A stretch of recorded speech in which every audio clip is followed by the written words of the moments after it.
It's not exactly clear what number she was referring to, but I can tell you that in Santa Clara County, which is San Jose, Silicon Valley, the ICU beds are running at about 31% of... Hey!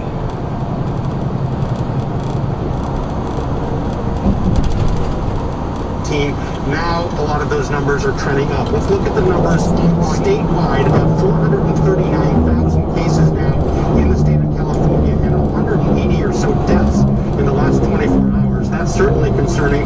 And as you mentioned, California has now surpassed New York as the state with the most cases in the country. Governor Gavin Newsom saying yesterday, though, that those statewide numbers do not tell the full story. So again, hospitalizations are increasing, but there is a decrease to the right in the on increase. Cincinnati, Ohio. Growth is beginning to decline modestly.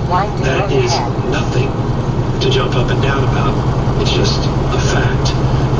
Again, these are statewide numbers, and they mask the reality in different parts of the state.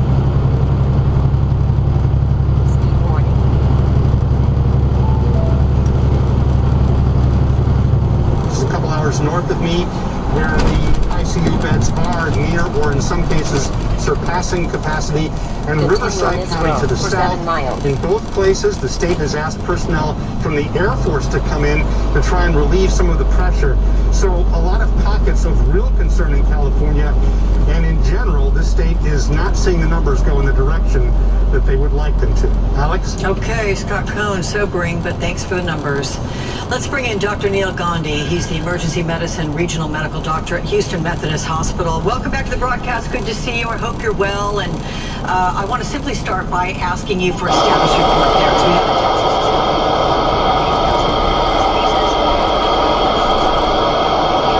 Texas. Conditions are improving in Houston. Good day, Alex. Thanks for having me on again, and a special thank you to our nurses, staff members, physicians, frontline workers at Houston Methodist. We're 20,000 strong here. This week started, I think, in a little bit of a very crisis mode, and things have steadied, as you've mentioned.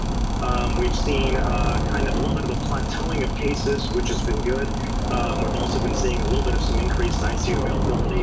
What is concerning is that numbers throughout the week of infected patients and infected community members has still continued to rise. So we're not anywhere as far as being out of the woods just yet. Okay, earlier in this show, Doctor, we were talking about the increasing hospital capacity in Florida, much like what we saw here in New York during March and April.